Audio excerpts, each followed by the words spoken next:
Bismillahirrahmanirrahim. Assalamualaikum warahmatullahi wabarakatuh. Alhamdulillahilladzi arsala rasulahu bil huda wa dinil haqq liyuzhirahu 'ala dini kullih wa kafa billahi shahida. Wa asyhadu an la ilaha illallah wahdahu la syarikalah iqraran bihi wa tauhidan wa asyhadu anna Muhammadan abduhu wa rasuluh. Allahumma shalli ala nabiyyina wa sayyidina Muhammad wa ala alihi wa man tabi'ahum bi ihsanin ila yaumiddin. Allahumma anfa'na bima 'allamtana wa 'allimna ma yanfa'una wa zidna ilma. Allahumma inna na'udzubika min ilmin la yanfa' wa min qalbin la yakhsha wa min nafsin la tashba wa min da'watin la yustajabu laha. Alhamdulillah, para jamaah sekalian, Bapak Ibu, ikhwani fiddin wa akhwati fillah, rahimani wa rahimakumullah. Kita bersyukur pada Allah Subhanahu wa taala atas nikmat dan karunia yang telah Allah memberikan kepada kita sekalian, sehingga di kesempatan siang hari ini Allah Subhanahu wa taala memberikan kita nikmat, kita berada dalam keadaan sehat walafiat, diberikan umur panjang, yang mudah-mudahan umur ini dan kesehatan yang Allah berikan ini adalah umur dan kesehatan yang penuh berkah. Dan mudah-mudahan kita semuanya diberikan tambahan ilmu yang bermanfaat, mendapatkan faedah-faedah yang bermanfaat dari majelis yang mulia ini, mendapatkan juga rahmat dari Allah Subhanahu wa taala dan keberkahan, dan mudah-mudahan kita senantiasa diberikan keistiqomahan. Alhamdulillah, kesempatan pagi hari ini kita akan melanjutkan pembahasan yang telah dibahas pada bulan yang lalu, yaitu tentang kiat dalam berdakwah dengan judul Raih Untah Merah di Medan Dakwah, yaitu dimana pembahasan kita kemarin fokus untuk mendakwahi orang-orang yang ada di tengah-tengah kita atau orang-orang terdekat kita, bagaimana kita mendakwahinya dengan cara yang baik. Intinya para jamaah sekalian, perlu dipahami bahwasanya ketika seorang itu menyampaikan nasihat, beramar ma'ruf nahi mungkar, mendakwahi yang lainnya, ini adalah suatu amalan yang mulia, amalan yang terpuji. Sesuai dengan judulnya, Raih Untah Merah. Dan memang dijanjikan oleh Nabi sallallahu alaihi wasallam, janji bagi orang yang berdakwah, dakwanya ilallah, dakwahnya itu karena Allah, mengajak orang untuk beragama yang baik, mengajak saudara, orang tua untuk kembali kepada ajaran yang sahih, ajaran yang benar, ini dikatakan punya pahala yang besar. Sampai-sampai Nabi Shallallahu Alaihi Wasallam itu menyatakan bahwa yang dia lakukan itu khairul laka min humurin na'am, lebih baik daripada unta merah. Unta merah itu di masa silam itu jadi harta yang sangat-sangat istimewa di kalangan bangsa Arab. Jadi harta yang sangat-sangat istimewa di kalangan bangsa Arab. Lalu ini dijadikan motivasi bagi kita, ayolah dakwahi orang lain. Dan dakwah di sini tidak mesti yang kami jelaskan kemarin, mesti buka pengajian seperti ini. Orang-orang yang ada di rumah juga bisa kita dakwahi. Mulai dari istri, memiliki anak, ya anak kita, ada saudara, ya saudara kita, satu rumah. Ini sudah namanya dakwah. Maka coba lihat hadis tentang unta merah tadi. Ini dapat dilihat cerita tentang Ali bin Abi Thalib. Hadisnya diriwayatkan oleh Imam Bukhari dan Muslim, di mana hadisnya dari Sahal bin Sa'ad bahwa Rasulullah SAW itu bersabda saat akan berangkat untuk perang Khaybar. Ada suatu daerah di Arab sana namanya Khaybar, makanya perangnya itu namanya perang Khaybar. Ketika itu Nabi SAW menyatakan, la'utiyanna rayah ghadan rajulan yuftahu ala yadayhi. Nanti akan diberikan bendera, dan bendera ini kalau ada pemimpin yang pegang, ini tanda bahwasanya orang ini orang yang terhormat. Maka akan diserahkan bendera pada seseorang yang nanti akan dibuka kemenangan melalui orang tersebut. Akan dibuka kemenangan melalui orang tersebut. Yuhibbullaha wa rasulahu orang ini, kata Nabi SAW, dia cinta pada Allah dan dia cinta pada Rasulnya.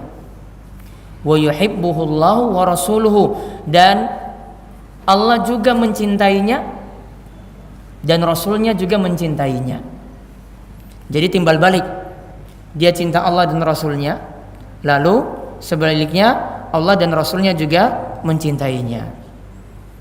Jadi bukan hanya klaim, kita semua bisa ngaku cinta Allah, cinta Rasul. Ya, semua bisa mengaku saya cinta Allah, saya cinta Rasulnya. Namun kadang kita tidak buktikan bagaimanakah cinta kita kepada Allah, bagaimanakah cinta kita kepada Rasul. Maka ini sebagaimana ada kata pepatah Arab,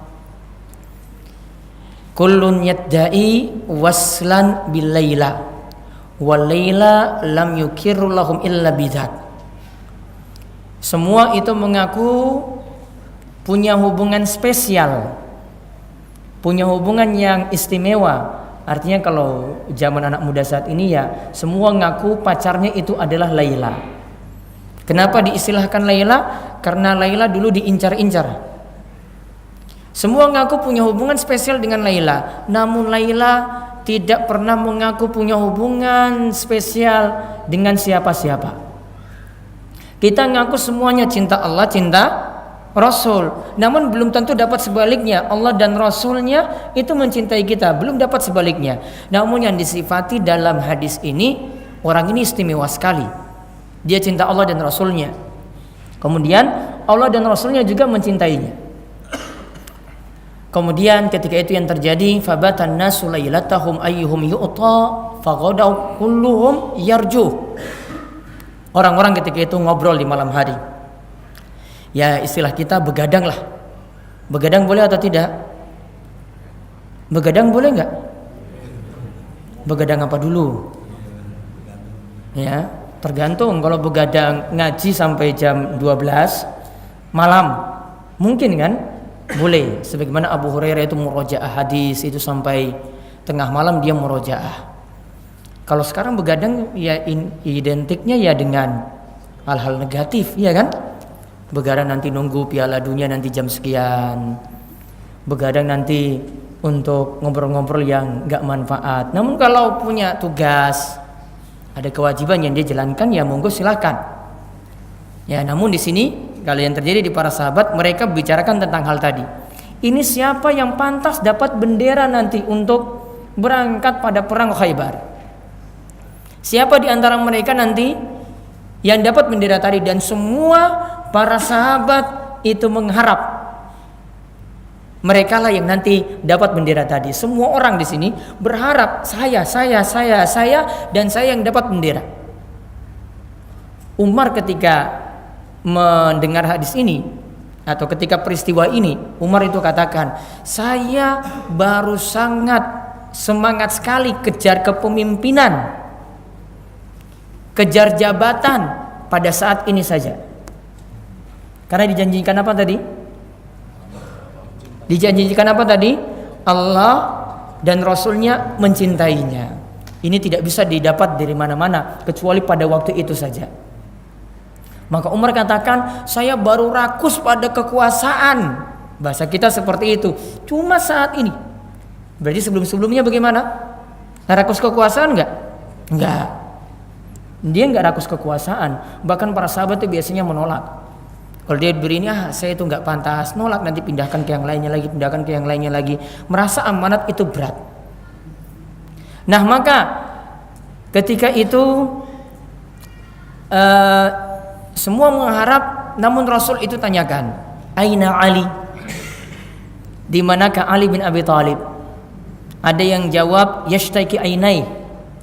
Dua matanya itu sakit wahai Rasulullah. Kemudian Ali itu diminta oleh Rasul, sudah bawa Ali ke sini. Fabasaqa fi ainaihi. Rasulullah SAW usap matanya. Wada'alahu. Dan Rasulullah SAW mendoakan Ali ketika itu, fabara'ah. Ali sembuh. Ka'allam yakun bihi waja'. Seakan-akan sakitnya itu tidak meninggalkan bekas. Dan di sini ada tuntunan, berarti ketika ini kalau melihat dalam riwayat-riwayat yang lain juga, ada yang sakit kita dianjurkan untuk jenguk. Kemudian ada yang sakit kita dianjurkan untuk mendoakan. Doanya bagaimana kalau jenguk orang sakit? Allahumma Rabban nasi adhibil bas ishfi anta syafi la shifaan illa shifauka shifaan la yughadiru saqaman. Allahumma Rabban nas, ya Allah Rabb manusia, ishfi, ya Allah sembuhkanlah, anta syafi, engkaulah yang maha penyembuh ya Allah. La shifaan illa shifauka, tidak ada kesembuhan kecuali datang darimu ya Allah. Shifaan la yughadiru saqaman, mudah-mudahan ya Allah ini jadi kesembuhan yang tidak meninggalkan bekas. Ali tadi meninggalkan bekas enggak? Tidak. Sakitnya tidak meninggalkan bekas. Berarti mustajab sekali doa dari Nabi Shallallahu Alaihi Wasallam pada Ali. Tanda di sini, ya, kalau pelajaran bisa kita ambil, kalau lagi jenguk orang sakit, kita dianjurkan samping itu banyak doakan orang yang sakit. Ya, didoakan. Kalau nggak bisa doa tadi bagaimana? Ya sudah, pakai bahasa yang dipahami saja. Ya, pakai bahasa yang dipahami. Kemudian dianjurkan lagi mengusap bagian tubuhnya yang sakit sebagaimana praktek dari Nabi Shallallahu Alaihi Wasallam. Ya, Rasulullah SAW itu ketika melihat ada yang sakit beliau jenguk. Suatu saat Nabi SAW itu pakai jari telunjuknya ini. Nabi SAW sentuh ke tanah. Kemudian beliau itu baca sambil menyentuh bagian tubuh dari orang yang sakit tadi. Lalu Nabi SAW itu membaca Bismillah turbatu ardina biriqati ba'dina yushfa bihi sakimuna biizni rabbina. Dengan nama Allah, dengan air liur. Berarti di sini ada air liur. Ya, tadi sebelum diurus ke tanah itu pakai air liur. Biriqati ba'dina, dengan air liur sebagian kami. Mudah-mudahan ini jadi izinmu ya Allah, orang ini bisa disembuhkan. Namun dengan izin Allah Subhanahu wa taala. Ada tuntunan tadi mengusap. Ya, dekati dia yang sakit, kemudian raba-raba bagian yang sakit kalau diizinkan, kalau enggak ada bagian tubuhnya yang dipegang. Tanda juga sayang pada orang tersebut. Kemudian tadi sudah doakan. Ya. Lalu ketika didoakan seperti ini, lihat, kalau doa ini benar-benar mujarab, doa ini benar-benar diijabai, insya Allah akan sembuh dengan izin Allah Subhanahu wa ta'ala. Maka ketika itu Ali sembuh. Nah, kemudian Ali diberikan bendera ketika itu. Padahal tadi siapa yang ingin dapat bendera? Para sahabat semuanya yang hadir, termasuk Umar juga. Namun yang diberikan bendera, Ali hadir nggak? Ali nggak hadir.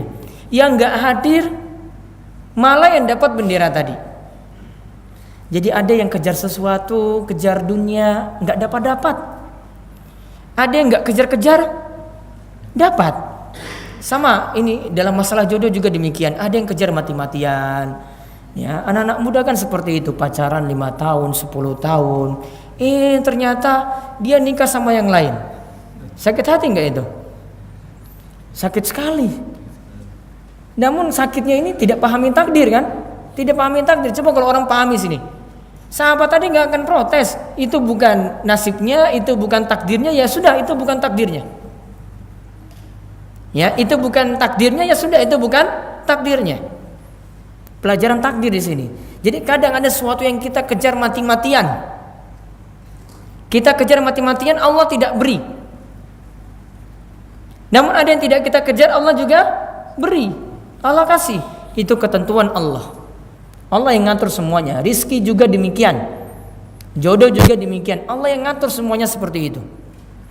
Nah, lalu Ali itu diberikan bendera. Kemudian Rasulullah SAW itu katakan, sekarang kamu jadi pemimpin pasukan, pergi memimpin perang. Kemudian Nabi SAW katakan, unfus ala rislik hatta tanzila bisahatim. Jalanlah pelan-pelan sampai nanti engkau sampai ke tempat mereka. Summa ud'uhum ilal Islam. Kemudian ajaklah orang nanti kamu diutus ke Yaman sana.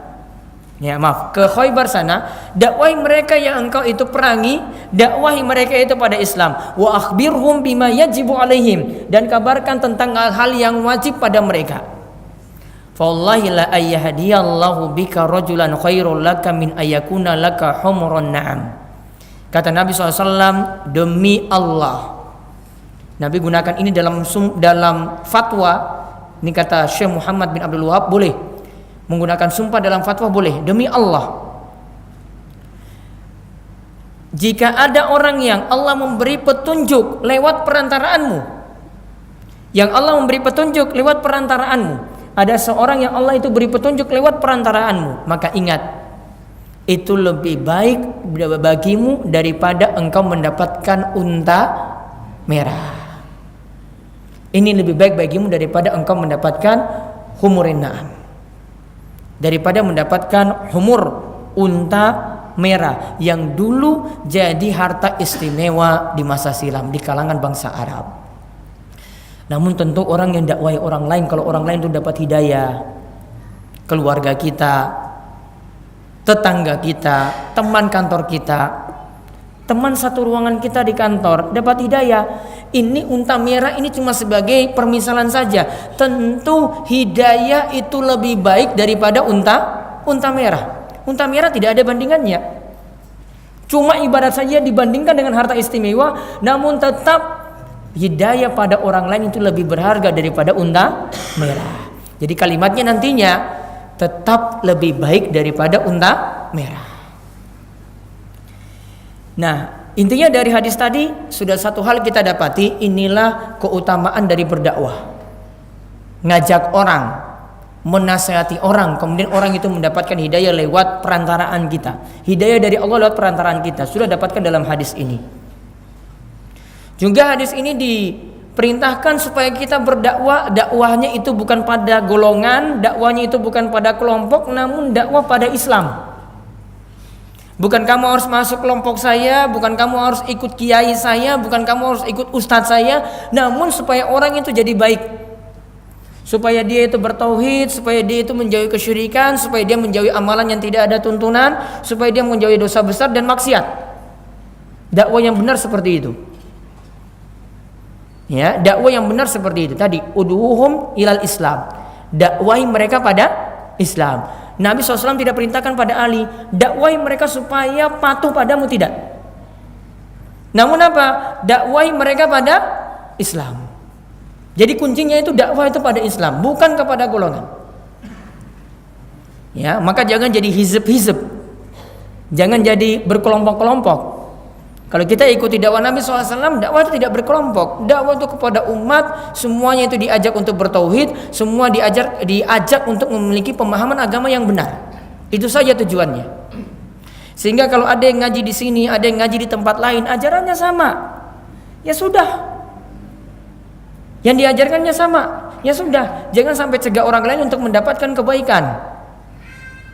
Antum-antum yang hadir di sini juga jangan halangi orang untuk dapatkan kebaikan. Alhamdulillah dia sudah dapat hidayah, akhirnya dia itu mengenal tauhid dengan benar, mengenal agama dengan benar. Sudah, jangan halangi orang untuk masuk dalam pengajian semacam itu. Nah, adapun kiat-kiatnya di sini konsen kita, ini karena waktu terbatas, saya ulang sekaligus nambah. Nanti yang kurang-kurang kemarin bisa ditambah. Karena mungkin ini ada yang hadir yang baru, sehingga saya mengulang sedikit, dan nanti ada poin-poin yang ditambah, nanti silakan ditambah. Intinya ada 20 kiat saya susun di sini, 20 kiat dalam berdakwah bisa diterapkan pada keluarga dekat. 20 kiat dalam berdakwah. Ini harus rampung ini. Ya, pertemuan berikutnya lagi sudah bahasan yang lain. Mudah-mudahan nanti bisa diterapkan. Saya sendiri bisa menerapkan, ya. Kita minta tolong pada Allah bisa menerapkannya dengan baik. Ya, juga antum-antum semua yang hadir, jamaah semua yang hadir saat ini bisa menerapkannya dengan baik. Dan banyak minta tolong pada Allah Subhanahu wa taala biar ini dimudahkan nantinya untuk bisa diterapkan. Yang pertama, dakwah itu jadi bermanfaat. Kiat kita yang pertama adalah dasari dakwah dan nasihat dengan ikhlas.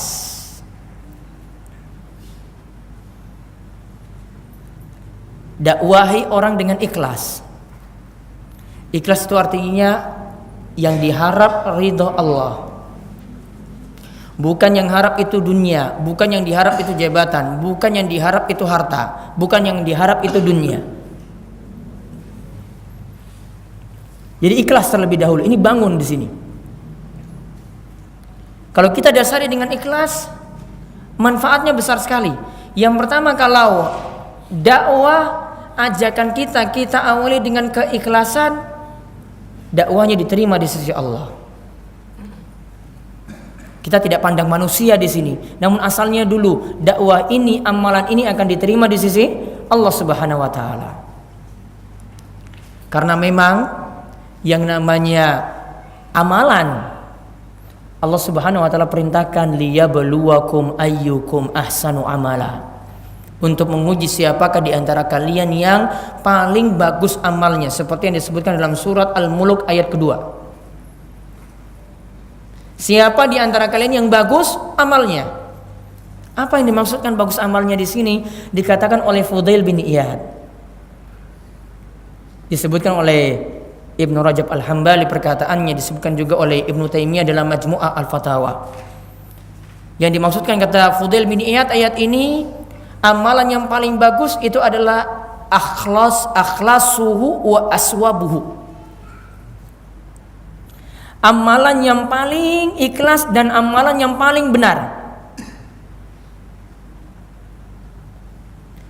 Amalan yang paling baik itu yang paling ikhlas dan amalan itu yang paling benar.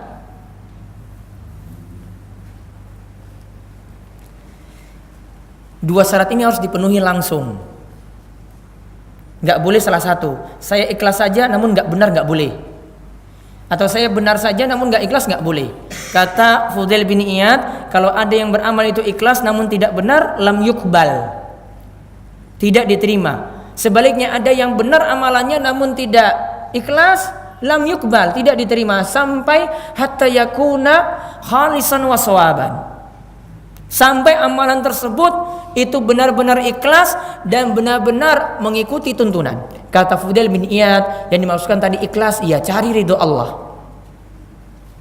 Kemudian yang tadi, yang paling benar maksudnya yang paling sesuai dengan tuntunan. Yang paling sesuai dengan tuntunan.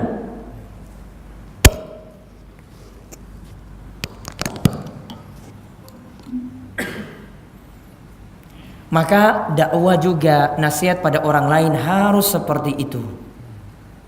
Dan ini kata para ulama, al-ikhlasu min a'dhami asbabil qabul. Ikhlas itu adalah sebab yang paling besar amalan itu diterima. Maka dulu nasihat-nasihat para ulama sebagaimana disebutkan oleh Imam Al-Baihaqi dalam kitabnya Al-Madkhal ila Ilmi Sunan. Beliau katakan, aku pernah mendengar Abdurrahman As-Sulami itu mengatakan bahwasanya aku mendengar Muhammad bin Ahmad Al-Farra itu mengatakan, ditanya kepada Mahmud Al-Qassar, ma balu kalamis salaf anfa min kalamina. Kenapa kok dulu para ulama itu perkataannya itu lebih mengena daripada perkataan kita-kita? Mungkin nasihatnya sama, mungkin ajakannya sama, namun kok itu lebih menyentuh? Dikatakan di sini, li'annahum la takallamu li'izil Islam wa najatin nufus waridur rahman. Karena kalau mereka itu ngomong, mereka itu menyampaikan sesuatu, mereka itu berbicara demi jayanya Islam, demi selamatnya dirinya, dan juga demi raih ridho ar-rahman, ridho Allah, alias ikhlas. Wa nahnu, Abu Abdurrahman As-Silmi itu mengatakan wa nahnu, ya, sedangkan kita-kita ini, yaitu Muhammad bin Ahmad Al-Farra itu katakan, kita-kita ini, wa nahnu natakallamu li izzin nufus, kita kalau berbicara cuma ingin diri kita terkenal. Wa talabi dunya, yang kita harap cuma ingin cari dunia. Wa qabulil khalq, dan cuma ingin menarik hati manusia saja, supaya orang-orang lihat kita itu perkataannya Masya Allah, ini orator yang bagus, pintar bicara, tidak mengharap ridho Allah Subhanahu wa ta'ala. Jadinya perkataannya itu beda. Yang lebih menyentuh itu yang mana? Yang salaf dulu. Sehingga kalau mau melihat kalimat-kalimat yang lebih menyentuh, lebih mendalam, ya ulama dulu lebih mengena daripada kita saat ini. Ya, kita kadang cuma buat status di FB, kan sering buat status. Ya, buat status cuma ini biar nanti dapat apa? Like. Wah, ini like-nya ini banyak sekali ini. Ya, atau dapat share lah. Wah, ini share-nya banyak sekali. Kita cuma pengen dapat itu. Niatan kita itu bukan ini biar orang lain itu dapat hidayah, biar Islam itu sunnah-sunnahnya semakin terkenal. Bukan itu. Hati-hati. Ini yang membuat dakwah kita itu cuma sekedar like dan share saja, sehingga tidak terima di dalam hati. Kemudian manfaat ikhlas yang lainnya yang kedua. Kalau tadi yang pertama apa? Amalannya diterima di sisi Allah. Yang kedua, dakwahnya lebih langgeng.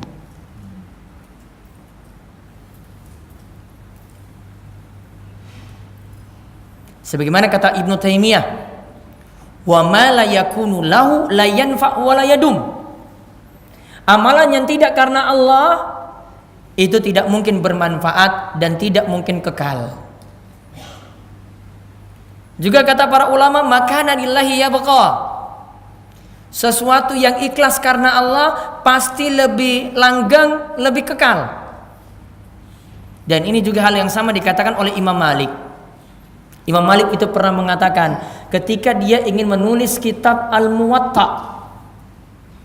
Ketika Imam Malik itu ingin menulis kitab Al-Muwatta, Imam Malik itu mengatakan, ada orang-orang yang negur ketika itu, negur beliau, kenapa kamu menulis kitab Al-Muwatta padahal kitab ini sudah ditulis oleh ulama-ulama sebelumnya?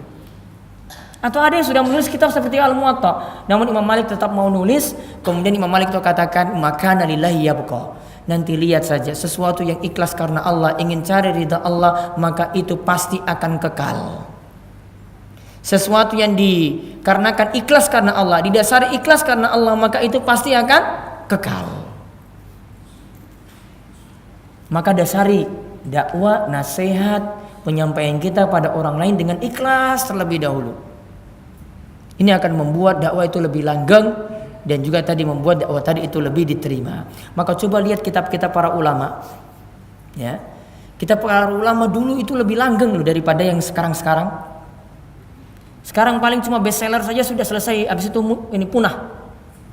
Kalau dulu coba lihat seperti kitabnya Syekh Muhammad bin Abdul Wahhab, seperti kitabnya Imam Nawawi, Yahya bin Syaraf An-Nawawi. Pernah dengar kitab Riyadhus Shalihin? Pernah? Atau sudah punya? Harus punya kalau saran saya.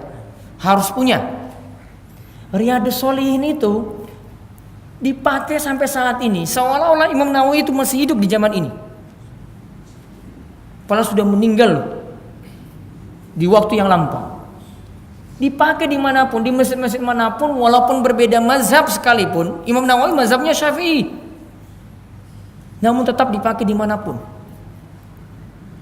Ini bukti dakwah beliau itu mudah-mudahan ikhlas karena Allah Subhanahu wa taala. Makanya kitabnya itu langgeng sampai saat ini. Karya-karya tulisnya itu langgeng sampai saat ini. Dan usia beliau memang ketika meninggal dunia itu sangat-sangat muda. Meninggal usia 40-an tahun. Enggak lama, namun karya tulisnya itu mengalahkan umurnya. Karya tulisnya itu seolah-olah tidak pantas umurnya seperti ini, lebih banyak sekali. Karena memang curahan beliau itu untuk ilmu, untuk menegakkan agama ini. Kemudian kiat yang kedua, yang kemarin saya tekankan, modali dakwah atau nasihat dengan 3 hal. Dahului dengan ilmu, yang kedua lemah lembut, yang ketiga sabar. Ilmu, yang kedua lemah lembut, rifku walin, yang ketiga sabar. Ini modal yang sangat-sangat penting bagi bapak dan ibu-ibu sekalian. dakwahi orang di rumah seperti itu, dakwahi teman kantor juga seperti itu, dakwahi saudara yang mungkin jauh dari kita juga seperti itu. Ilmu lemah lembut dan sabar. Ilmu jelas, karena tanpa ilmu kita mau nasihati orang nggak bisa. Kalau memang kita tidak memiliki ilmu, bisa kita sarankan lewat diberi buku. Namun nanti ada aturan-aturan yang saya akan sebutkan. Harus ada pelan-pelan, perlahan-lahan kita nasihati orang. Bisa juga sarankan untuk lihat TV kalau dia senang lihat televisi. Ada TV-TV Islam yang bisa jadi rujukan. Namun sarankan kalau sudah mau seperti tertarik seperti itu, ngajak untuk datang di majelis ilmu semacam ini. Tidak cukup dengan media-media semacam tadi, karena kurang mengarahkan nantinya. Ilmu penting.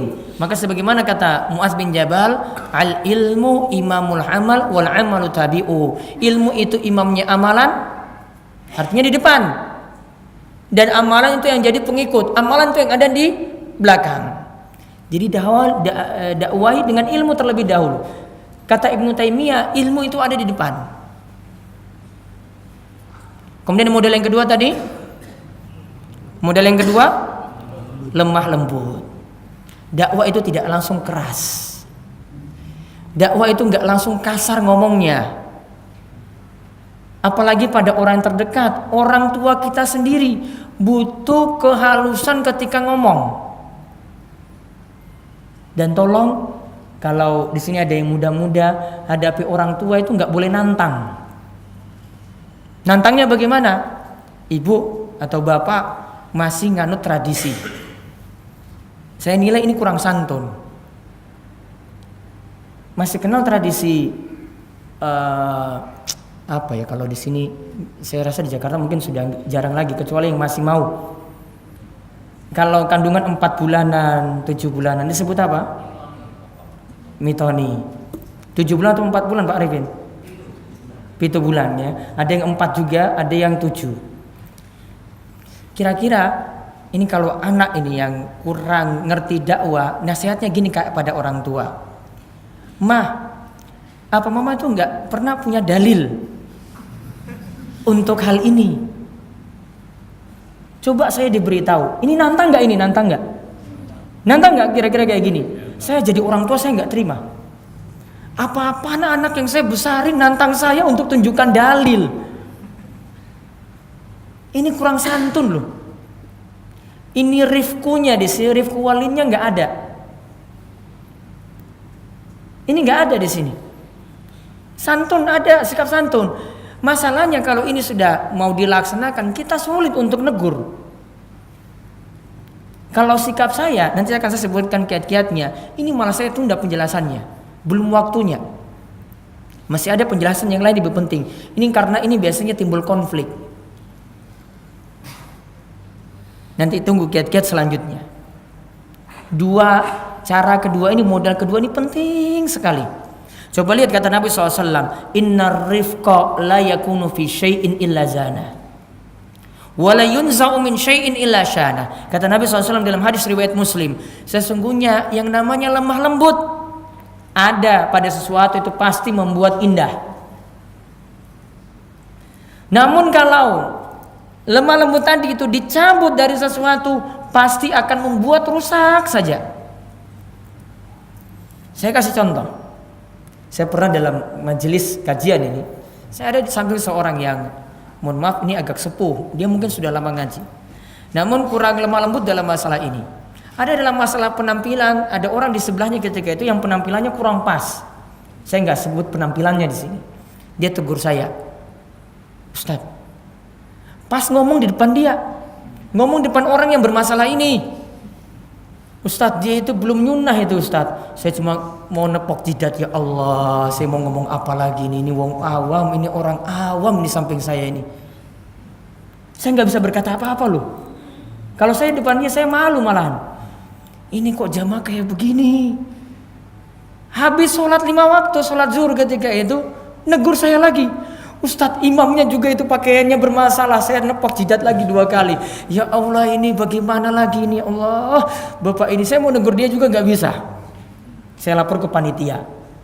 Itu yang tadi duduk dekat saya itu di depan itu. Kayak begitu kelakuannya, tolonglah dinasihati. Besok kalau datang lagi itu tuh, yang panitia yang satu tahu orang ini. Nanti tolong dinasihatilah. Orangnya sepuh jenggotan itu. Namun nggak pas dia nasihati, langsung depan muka coba. Lemah lembut nggak di sini? Nggak lemah lembut. Memalukan, buat jadi rusak saja suasana. Akhirnya untuk nasihat-nasihat berikutnya mungkin berat loh. Kita sudah dari awal sudah membuat keruh. Nah makanya ini harus dimiliki. Yang sudah terlanjur sikapnya keras, ini diturunkan tensinya. Beralih ke sikap yang halus. Lemah lembut pada teman, lemah lembut pada orang dekat, lemah lembut pada orang tua, lemah lembut pada anaknya sendiri, lemah lembut kepada saudara. Diperbaiki. Ya, perlu ada pencitraan ulang lagi berarti. Yang dulu itu kita sikapnya nggak baik, kita perbaiki. Karena mungkin ketika itu sikap kita ada yang salah.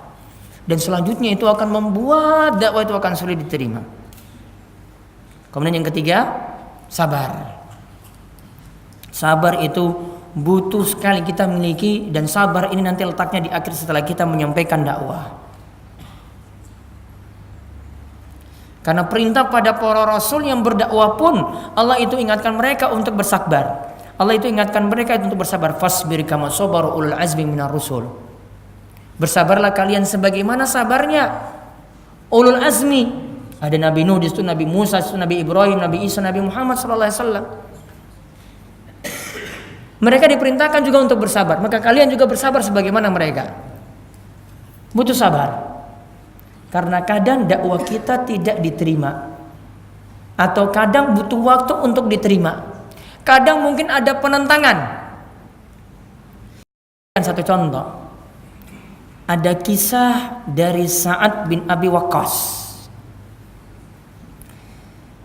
Sa'ad bin Abi Waqqas ini seorang sahabat yang disebut oleh Nabi SAW. Beliau di antara 10 orang yang dijamin masuk surga. Disebutkan dalam satu hadis. Sa'ad bin Abi Waqqas ketika itu memiliki seorang ibu yang belum masuk Islam. Dan ibunya tahu saat ini masuk Islam. Ibunya nggak terima. Dan saya yakin di tengah-tengah kita pun kalau ada orang yang masuk Islam dan keluarganya itu mayoritas itu non misalnya, maka pasti tidak terima. Nah, yang terjadi di tengah-tengah saat seperti itu, ibunya malah ketika itu mogok makan. Dan ibunya orang musyrik. Berarti kebiasaan mogok makan, mogok minum, nggak mau makan minum 3 hari misalnya. Ini kebiasaan orang mana berarti? Orang musyrik. Masih ada nggak sekarang di sini? Di Jakarta sering banget kan? Sering. Saat Nabi Waqqas gitu, ketika itu ibunya katakan kepada Sa'ad, engkau tahu bahwasanya Allah itu wasiatkan kepadamu untuk taat kepada orang tuamu. Berarti kamu harus taat kepadaku. Saya minta padamu Sa'ad untuk keluar dari Islam. Saya minta kepadamu Sa'ad untuk keluar dari Islam. Kemudian ketika itu Sa'ad jawab, jangan seperti itu wahai ibuku. Saya tidak mungkin meninggalkan agamaku, tidak mungkin meninggalkan agama Islam. Akhirnya ibunya ketika itu mogok makan minum 3 hari.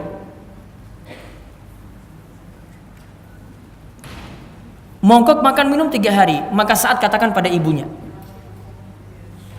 saking sabarnya dia itu bagaimana nangani ibunya seperti ini. Dia katakan pada ibunya, karena ini mengorbankan agama. Tidak boleh seseorang itu mentaati makhluk, mentaati orang tua. Kalau mau bermaksiat pada Allah Subhanahu wa taala, kata Nabi SAW, la ta'ata li makhluqin fi ma'siyatil khaliq. Tidak boleh taat kepada makhluk dalam bermaksiat kepada Allah. Maka ketika itu Sa'ad katakan pada ibunya, wahai ibuku, andai engkau punya 100 nyawa. Coba dia bilang ke ibunya, andai engkau punya 100 nyawa, terus engkau ancam aku seperti itu dan nyawamu itu hilang satu persatu. Satu nyawa hilang, satu nyawa hilang, satu nyawa hilang. Engkau mogok mati. Itu kasarannya kayak gitu. Engkau mogok makan lagi, mati lagi. Sampai 100 kali pun wahai ibuku, saya tidak mungkin meninggalkan agamaku ini. Kira-kira siapa yang ngalah di sini? Ibunya apa Sa'ad? Ibunya akhirnya ngalah. Setelah Sa'ad mengatakan seperti itu, ibunya akhirnya makan. Sa'ad katakan sebelumnya, terserah kamu makan apa mau mogok makan, terserah.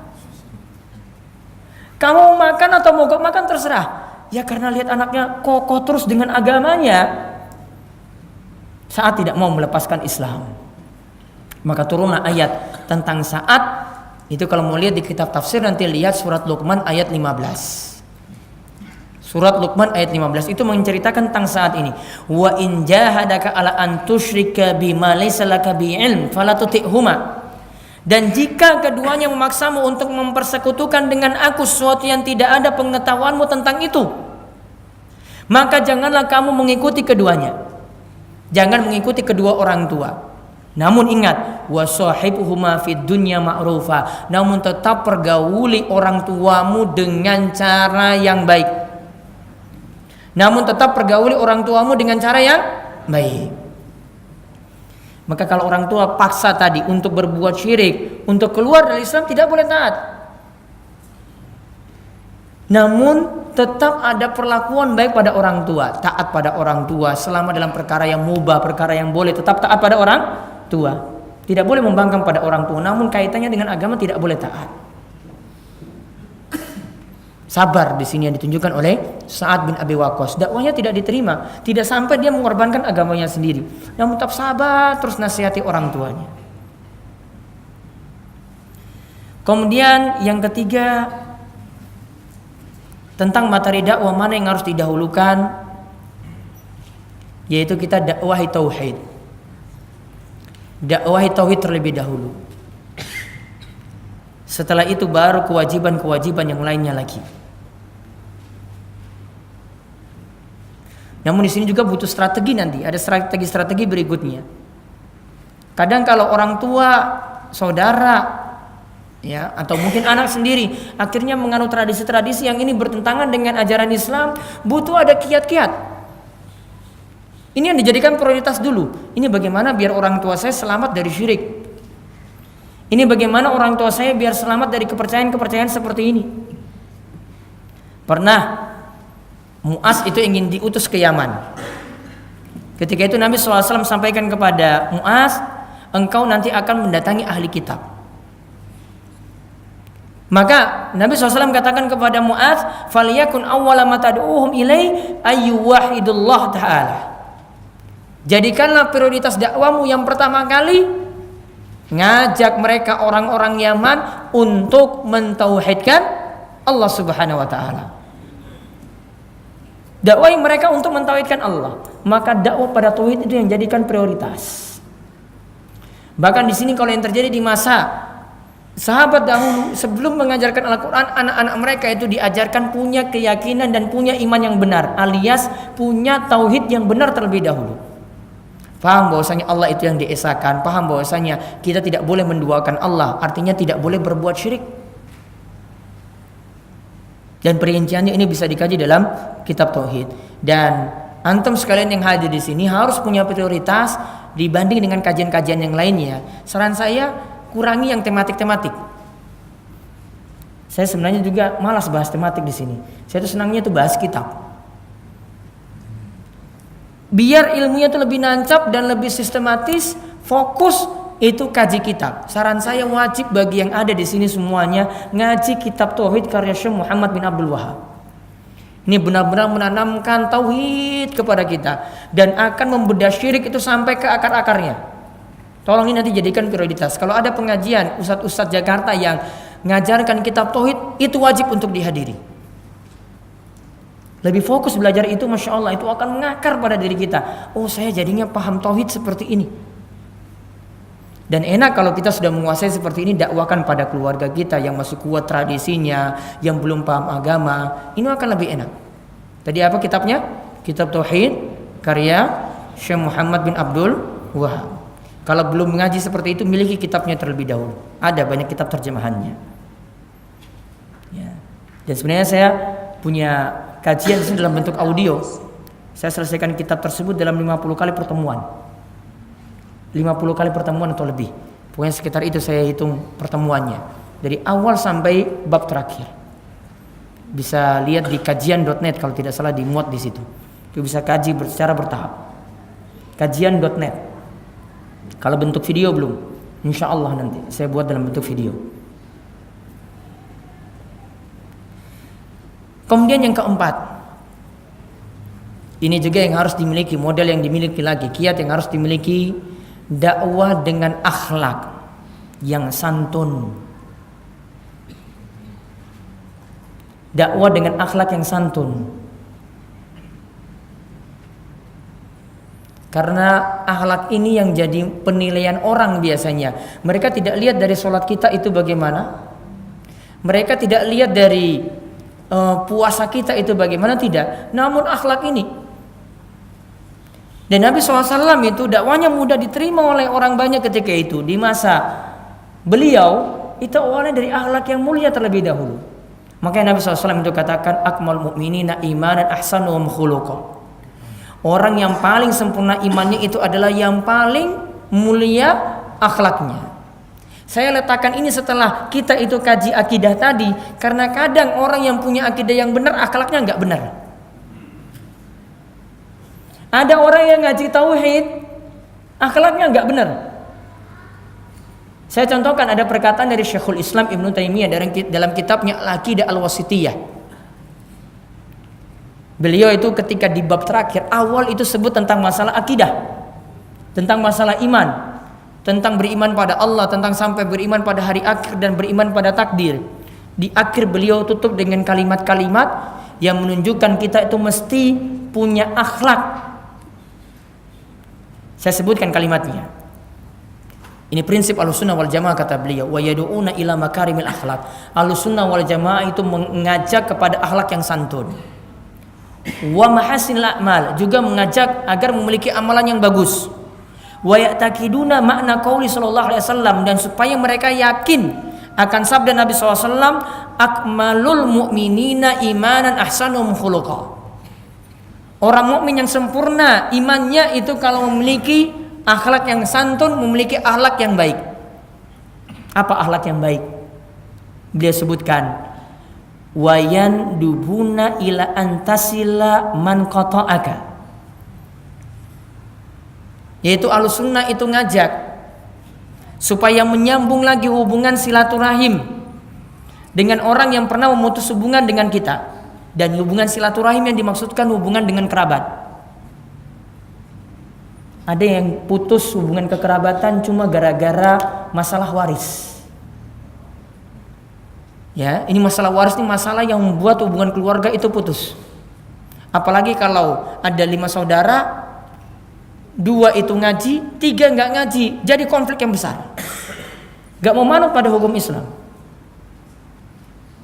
Maka kadang di sini hubungan itu jadi renggang, jadi putus, nggak mau ngobrol, nggak mau sapa, saudara sendiri loh. Maka tugas kita apa? Yang merasa itu putus hubungan kita yang pertama kali menyambungkan, dan orang yang pertama kali menyambungkan itulah orang yang paling utama. Kita yang ngalah. Walaupun mungkin saudara kita yang salah, kita anggap dia salah, tetap kita yang ngalah. Banyak-banyak mengalah dalam masalah ini. Apalagi ini cuma dalam masalah dunia loh. Banyak kalah. Di sini katakan jalin hubungan lagi, hubungan silaturahim lagi dengan keluarga yang sudah terputus. Suatu timan haramaka, dan memberi orang yang benar-benar butuh.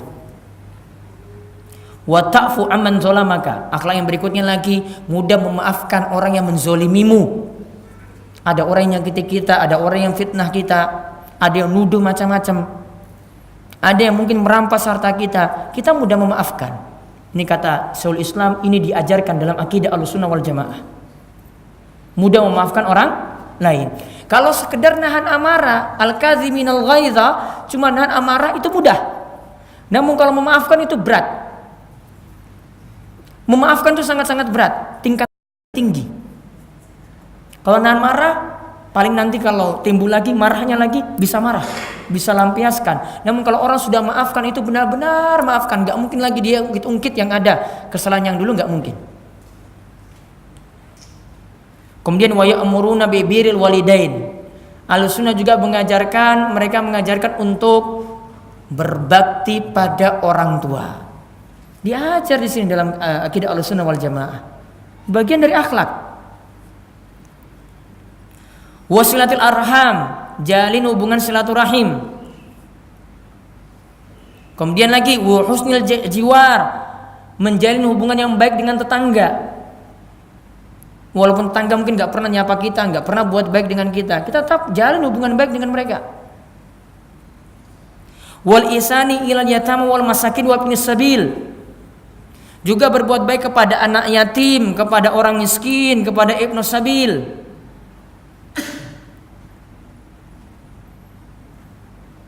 Juga ada bentuk-bentuk yang lainnya disebutkan oleh Syekhul Islam Ibnu Taimiyah. Jadi akidah belum cukup sampai kita memiliki akhlak yang mulia, akhlak yang santun. Maka kalau barengkan dengan belajar akidah, kita berbarengan dengan belajar akidah sambil mempelajari akhlak juga. Bahkan ini seharusnya adab akhlak itu yang harus dipelajari terlebih dahulu, baru masuk dalam pembahasan itu. Makanya dulu para ulama itu mereka katakan, kami itu belajar adab sopan santun itu lebih kami dahulukan daripada mempelajari yang lainnya. Bahkan waktu mereka lebih lama. Mereka belajar adab akhlak dari ulama itu lebih lama daripada mempelajari hadis, daripada mempelajari fikih. Adab dulu yang lebih penting. Karena kalau orang tidak beradab lagi, ilmu itu sulit masuk. Bisa-bisa jadi orang yang sombong pada gurunya sendiri. Dulu gurunya yang beri dia ilmu, sekarang tahu ada gurunya, satu kali tergelincir saja dia tolak semua ilmunya. Wah, guru saya itu benar-benar sesat, dolalah dia. Padahal ini guru yang ngajari dia dasar-dasar ilmu. Karena adabnya nggak ada, kesantunannya tidak ada. Kemudian yang kelima, berdakwah sesuai kemampuan. Berdakwah sesuai kemampuan. Kemampuan kita seperti apa? Takar masing-masing. Jangan sampai berlebihan ketika ini bukan bidang kita belum kuasai kemudian kita ajak. Kita belum menguasai masalah waris, ya sudah, nggak boleh hitung-hitung dalam masalah ini, nebak-nebak nggak boleh, bukan bidang kita. Kita mampunya cuma dengan men-sharekan nasihat-nasihat, ya sudah, tugas kita seperti itu.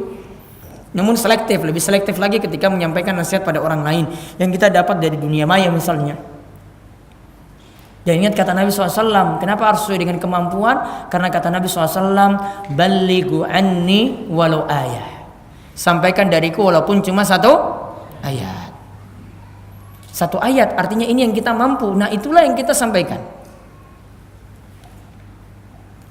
Kemudian yang ke-6,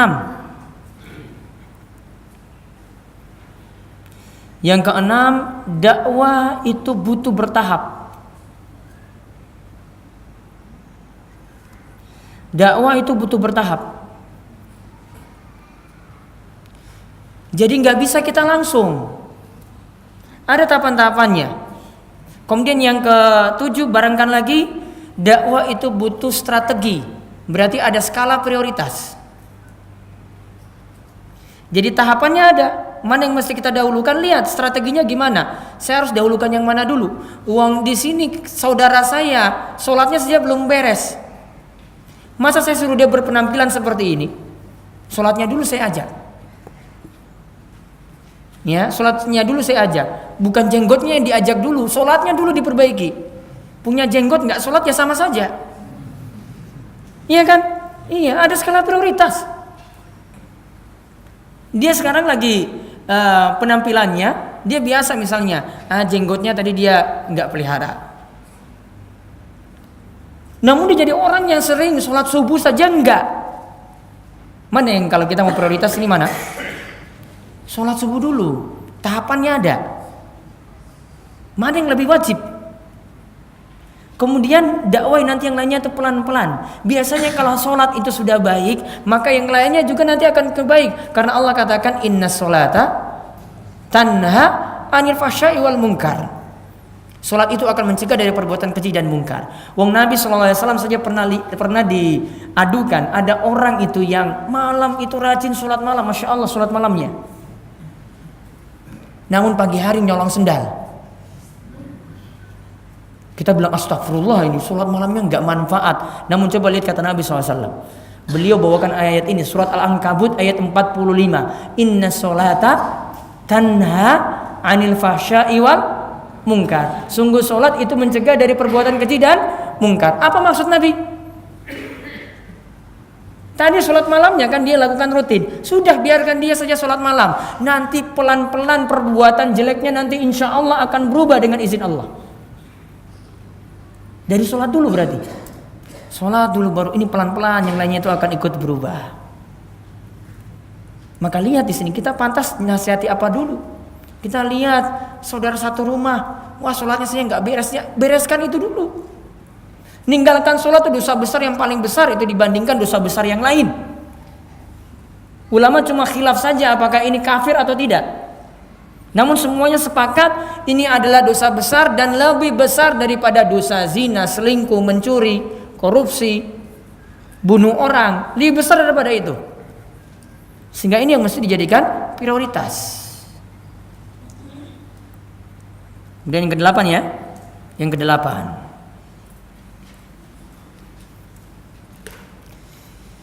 Kalau kita tidak bisa mendekati ideal, minimal itu mendekati. Ada anak kita misalnya. Kita mau suruh dia pakai jilbab besar. Lebih sempurna nutup aurat. Namun anak-anak muda sekarang bagaimana coba? Seringnya pakai jilbab bagaimana? Gaul kan? Jadikan selayar pun bisa. Ya. Maunya simpel, praktis, tinggal dicopot saja. Kalau pakai ini ribet banget, wah saya kayak gini kurang gaul. Kira-kira dia nggak pakai jilbab sama sekali lebih baik atau pakai jilbab yang segi 4 namun yang biasa-biasa seperti itu? Mana? Pakai jilbab kan? Nah berarti kita beralih dulu pelan-pelan seperti ini. Kita nggak dapat ideal, namun minimal mendekati. Saya pernah contohkan dalam pertemuan sebelumnya, Syekh Muhammad bin Shalih Al-Utsaimin itu ditanya, wahai Syekh, saya itu boleh nggak menjenguk orang sakit di rumah sakit? Di rumah sakit itu ikhtilat. Ini di Saudi ini ada mungkin, namun ini jarang. Kalau di kita, di negeri kita jelas ada.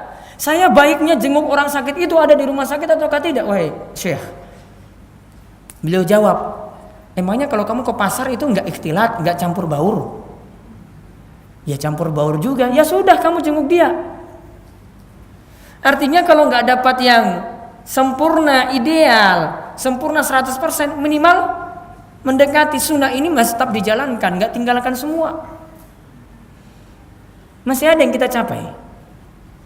Maka contohi juga seperti itu. Kemudian yang ke-9,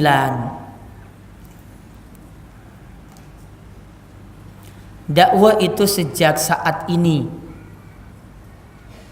sejak kecil. Ada anak yang sejak kecil kita dakwahi, kalau telat ya pokoknya saat ini kita mulai berdakwah.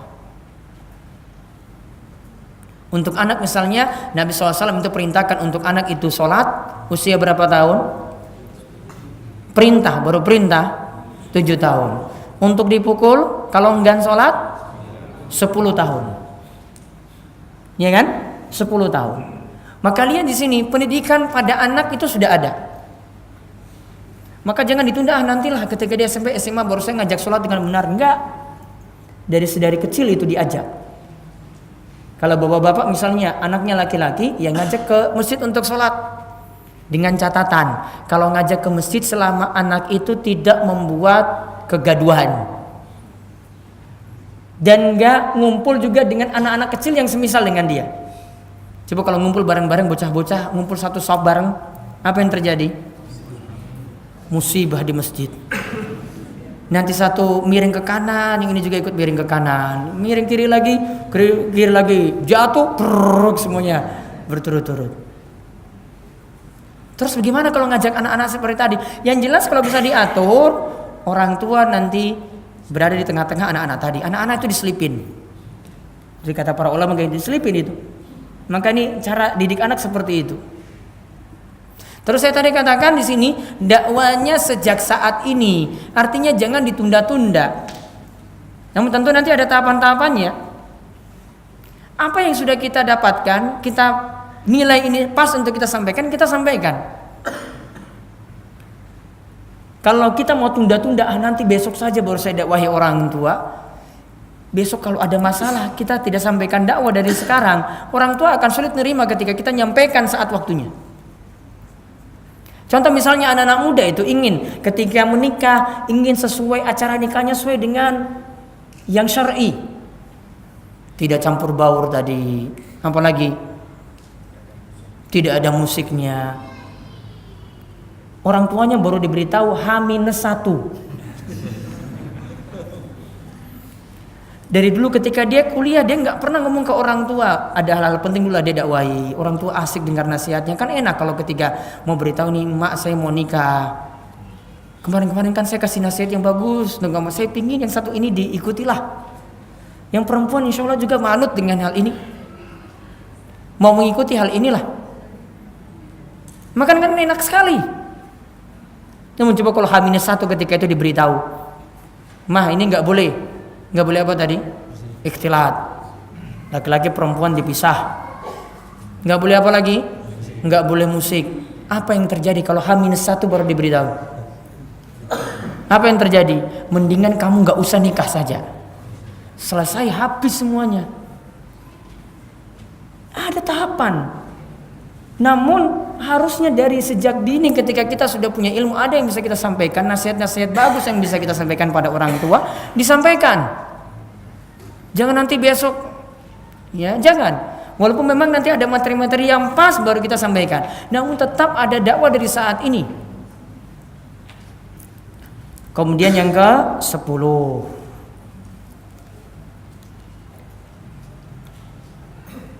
jangan lupa berdakwah dengan doa. Artinya iringi setiap nasihat kita, dakwah kita pada orang-orang terdekat itu iringi dengan doa. Abu Hurairah itu ibunya muda masuk, dia minta pada Rasulullah SAW supaya doakan ibunya supaya bisa masuk Islam.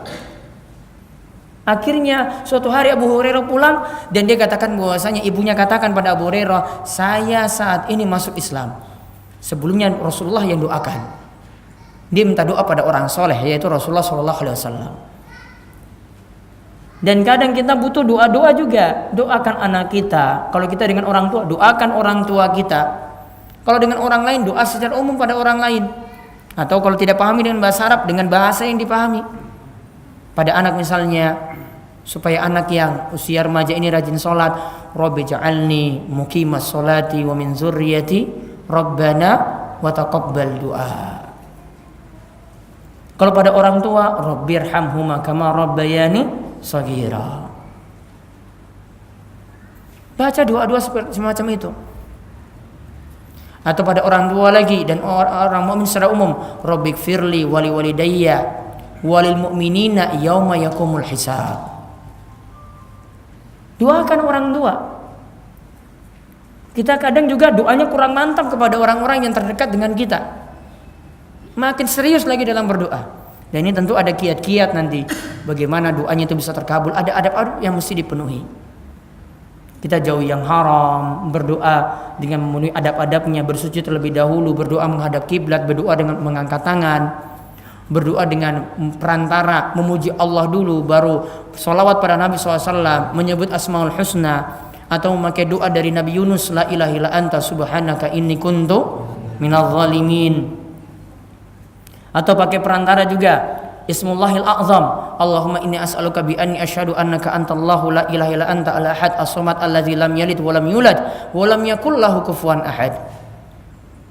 Atau ada perantara lagi dengan ya hayyu ya qayyum bi rahmatika astaghits wa aslih li sya'ni kullahu wa la takilni ila nafsi tarfata 'ainin abadan. Ada doa-doa semacam itu butuh dihafal. Dan ada yang jadi perantara dalam doa ini baru masuk dalam isi doa. Ini perantara saja. Karena perantara-perantara ini yang membuat doa itu lebih diijabahi.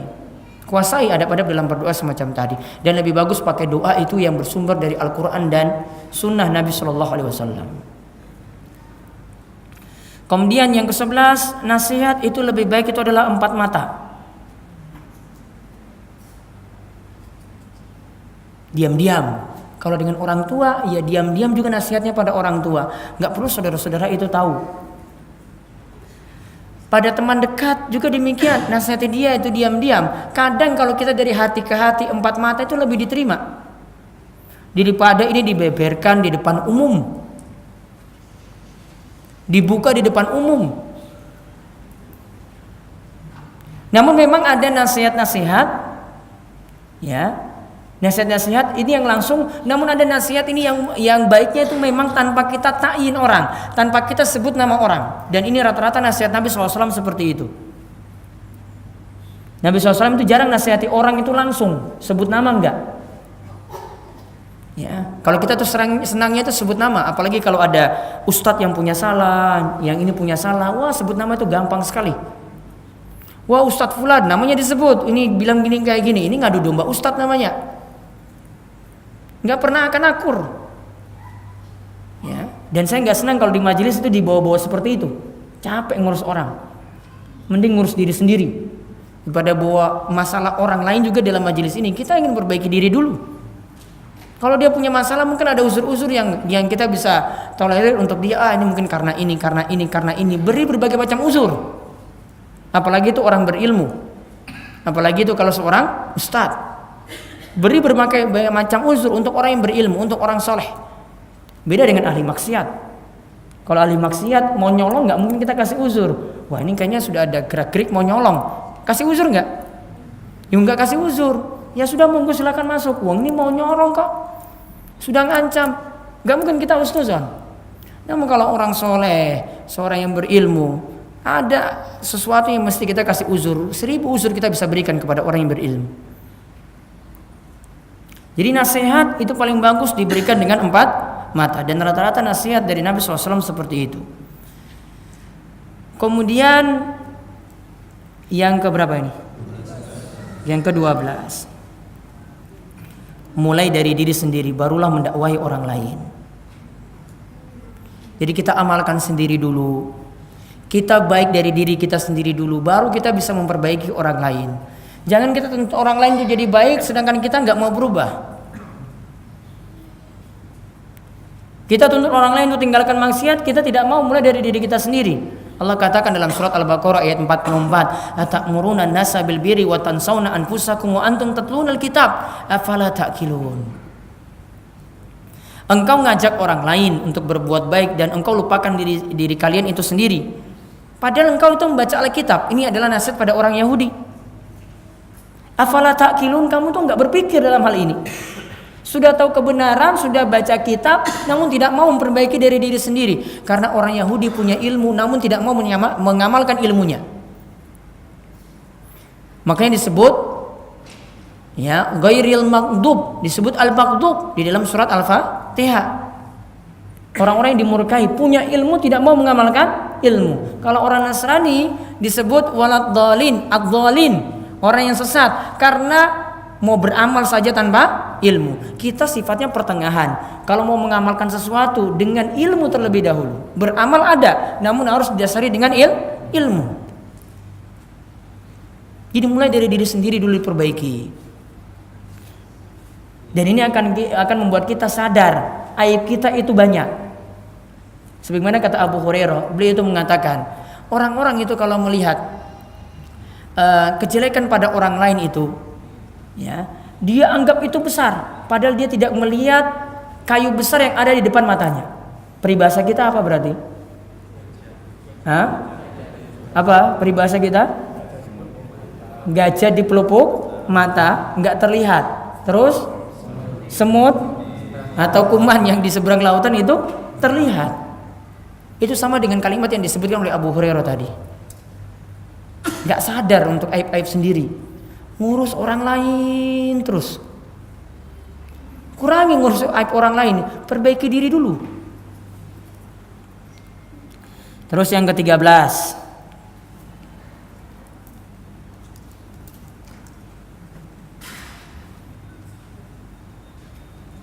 Yang ke-13 jalin hubungan baik dengan keluarga dekat. Karena kita ingin dakwahi keluarga dekat, maka hubungan baik dengan keluarga itu mesti ada. Jalin hubungan baik dengan keluarga dekat.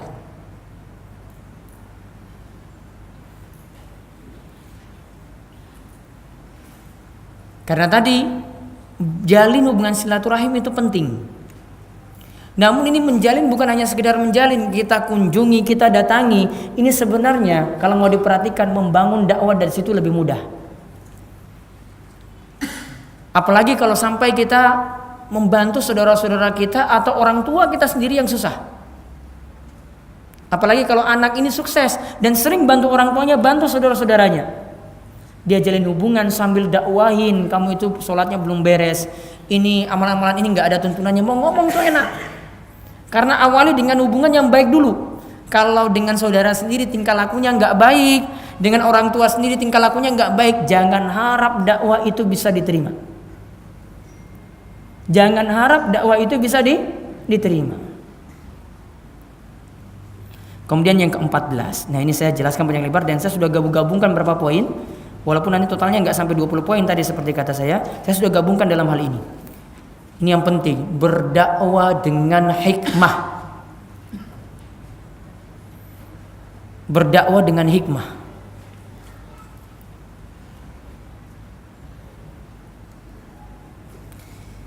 Hikmah maksudnya apa? Dengan bijak.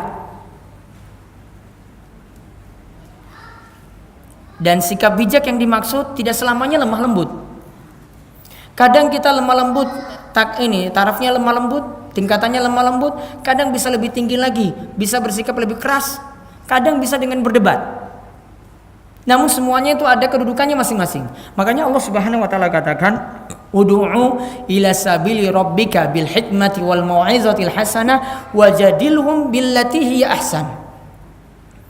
Ajaklah kepada jalan Rabbmu bil hikmah, dengan cara yang hikmah. Cara hikmah itu bagaimana? Dengan menyampaikan nasihat-nasihat yang santun, nasihat yang baik, nasihatnya lemah lembut. Wajadilhum, dan berdebatlah dengan mereka dengan cara yang baik. Ada nasihat lemah lembut, ada kadang kita nasihat butuh didebat. Namun sesuai dengan keadaannya masing-masing, enggak selamanya langsung debat.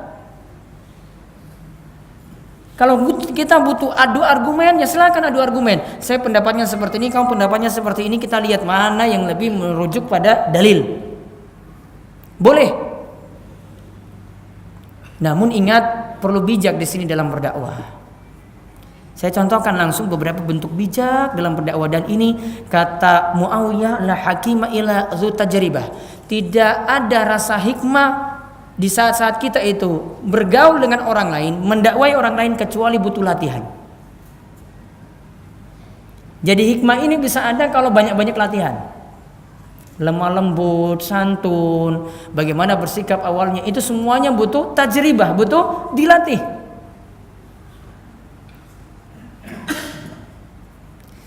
Makanya butuh latihan di sini, saya katakan, karena dulu para nabi alaihi wassalatu wassalam, mereka itu juga dari latihan terlebih dahulu. Makanya rata-rata nabi itu memelihara kambing, bukan unta. Kata Nabi SAW, karena kalau memelihara kambing, sifat sabar itu akan muncul. Namun kalau unta, yang ada itu fakhr, kesombongan yang muncul.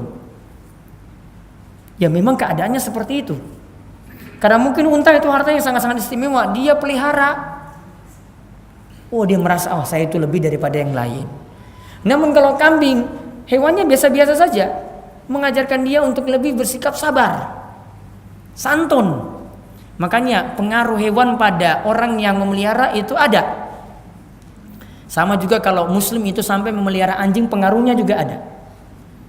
Ya, pengaruhnya itu ada. Nanti dari sisi penampilan, dari sisi sikap juga sama. Sampai pun kalau orang itu memakan babi juga ada pengaruhnya. Nah, maka di sini ada beberapa sikap yang bisa menunjukkan sifat hikmah di sini.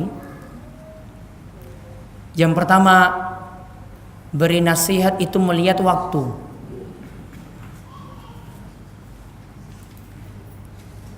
Pada orang tua ada timing yang pas. Pada teman mungkin melihat ini waktu longgarnya dulu, bukan pas lagi sibuk pikiran. Pada orang lain ada dirinya sendiri. Kadang juga mau buat pengajian seperti itu. Ada pengajian yang ini ibu-ibu, misalnya di hari-hari kerja ketika suami tidak ada di rumah, pergi ngaji. Pas di situ timingnya. Namun ada yang lainnya butuh ketika nasihat itu diberikan ketika waktu weekend seperti saat ini. Ada waktunya masing-masing. Maka harus memperhatikan timing, waktunya yang pas ketika mau menasihati orang lain. Kemudian yang kedua, nasihat ya dengan cara yang hikmah lagi, ini bisa dipraktekkan. Ini kata para ulama, bentuk hikmah juga kita saling memberi. Sebelum memberi nasihat itu saling memberi, yaitu memberi hadiah. Kalau tidak percaya pengaruhnya ini, pengaruhnya sangat-sangat luar biasa. Sampai-sampai Nabi SAW itu katakan tahadu tahabu, salinglah beri hadiah, maka kalian itu akan saling mencintai. Beda halnya kalau kita cuma sekedar nasihati, namun ada dengan nasihat, namun diawali dengan beri hadiah terlebih dahulu. Misalnya pada saudara, contoh sederhananya, hadiah yang paling gampang dan nggak mungkin ditolak, hadiah apa? Makanan bisa saja ditolak. Pulsa di HP, mungkin nggak ditolak? Hah? Mungkin nggak? Dan itu mudah sekali loh sebenarnya. Punya masalah nih sama teman ya, punya masalah ya. Kita mau nasihati dia juga kadang kurang enak gitu. Awali dulu lah.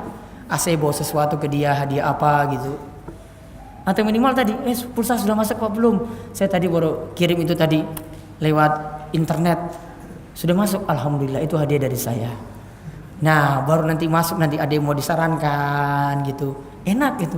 Wah, saya sudah diberi pulsa kayak gini, masa dinasihatin nggak mau terima gitu. Ada yang sederhana-sederhana diberi. Ini hikmah. Hikmah dalam berdakwah. Ada juga hikmah lagi yang ketiga, mengingatkan yang lain tidak perlu sampai nyebut langsung, nyebut orangnya langsung. Sama juga kalau lagi bahas hukum juga sama. Saya makanya kalau ditanya di majelis ada tentang permasalahan riba atau permasalahan apapun, kalau sudah bawa instansi nggak akan saya singgung. Itu nggak santun sekali, kurang pas. Kalau ini menyangkut orang, kalau orang ini berubah di lain waktu, kita akhirnya fatwanya salah sekarang. Namun kalau kita pakai umum, oh seperti ini masalahnya, enak.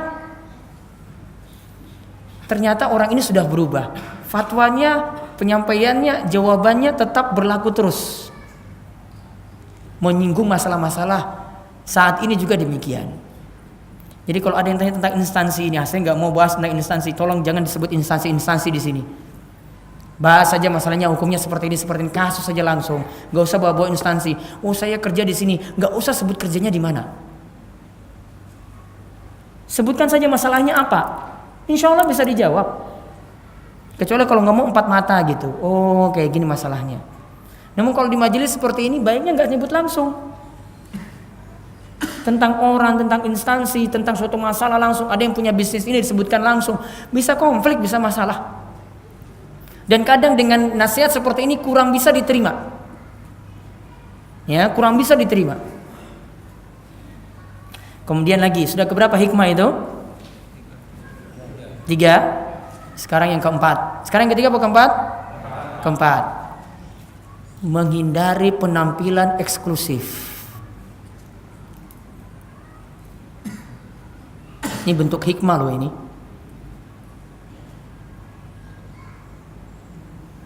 Eksklusif, paham? Eksklusif? Paham? Saya singgung sini masalah penampilan, karena kita berpenampilan itu baiknya sesuaikan di tempat masing-masing. Kira-kira saya pakai baju koko main bal-balan, main bola pas nggak? Pas nggak? Saya ya mau bilang pas juga bisa pas. bajumu kotor ya kotor sendiri. Namun kira-kira pas nggak? Nggak kan? Ya. Saya pergi ke tempat nikahan. Ya. Biasanya kan kalau saya loh di desa itu ada pakaian sendiri. Oh, sini pasnya itu pakai batikan.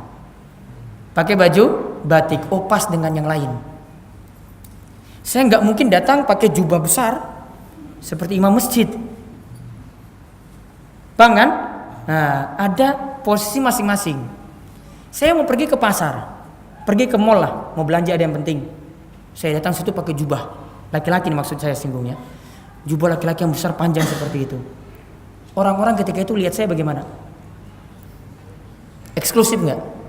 Eksklusif. Penampilan itu penting.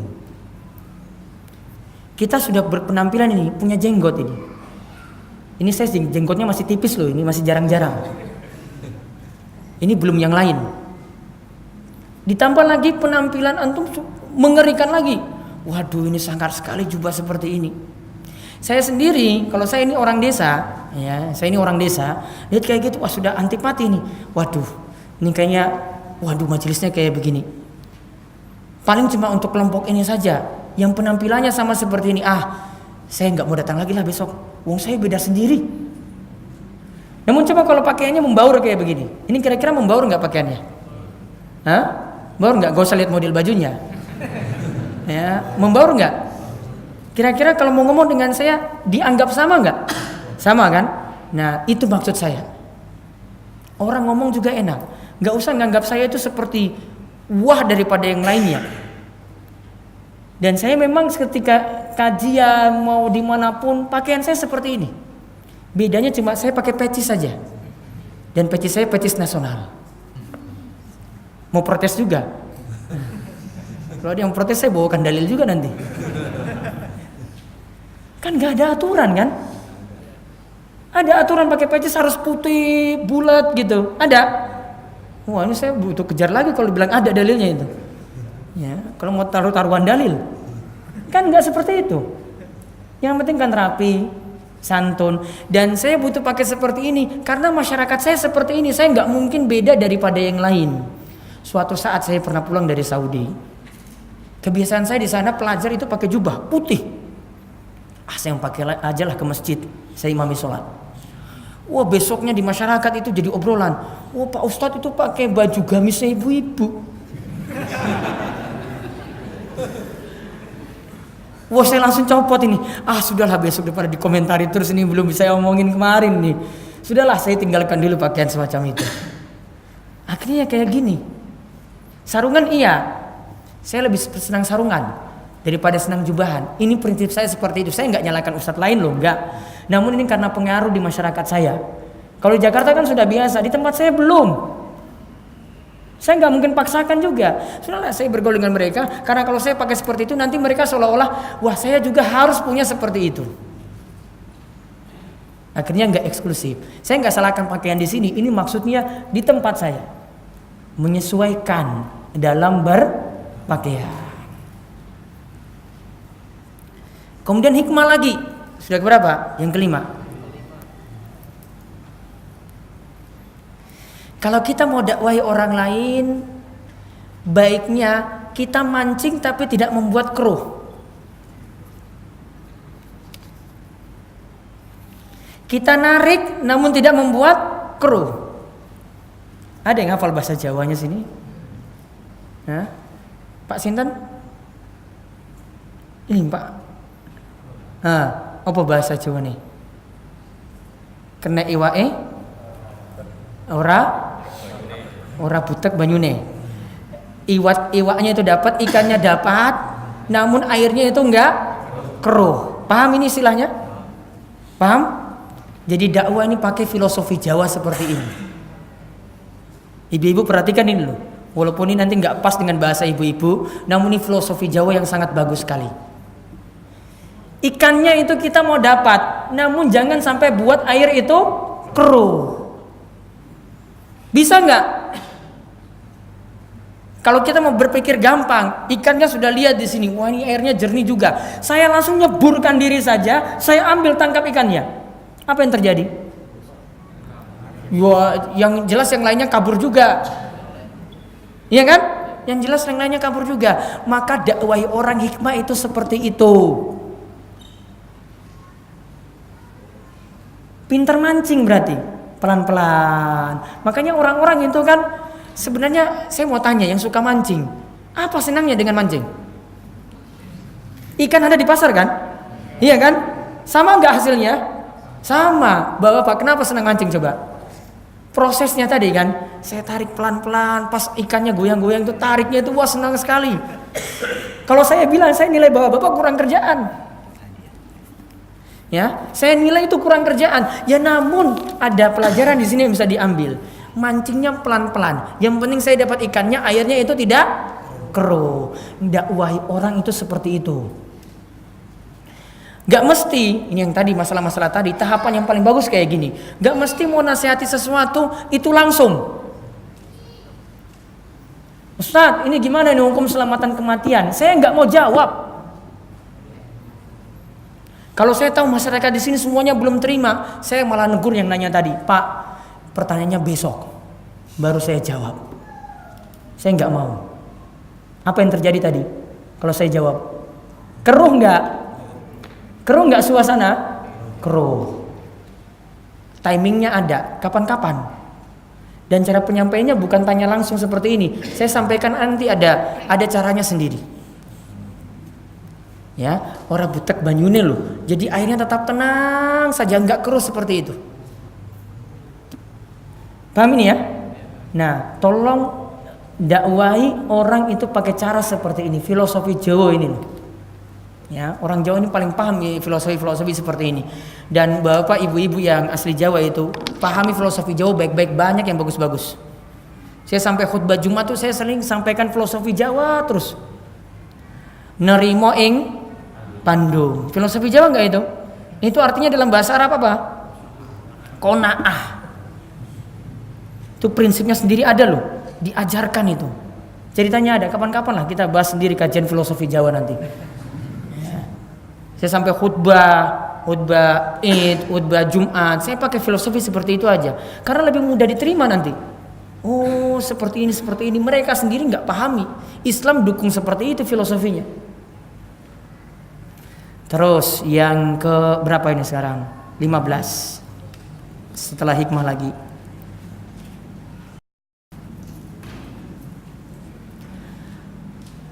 Perlu adanya sikap hilm.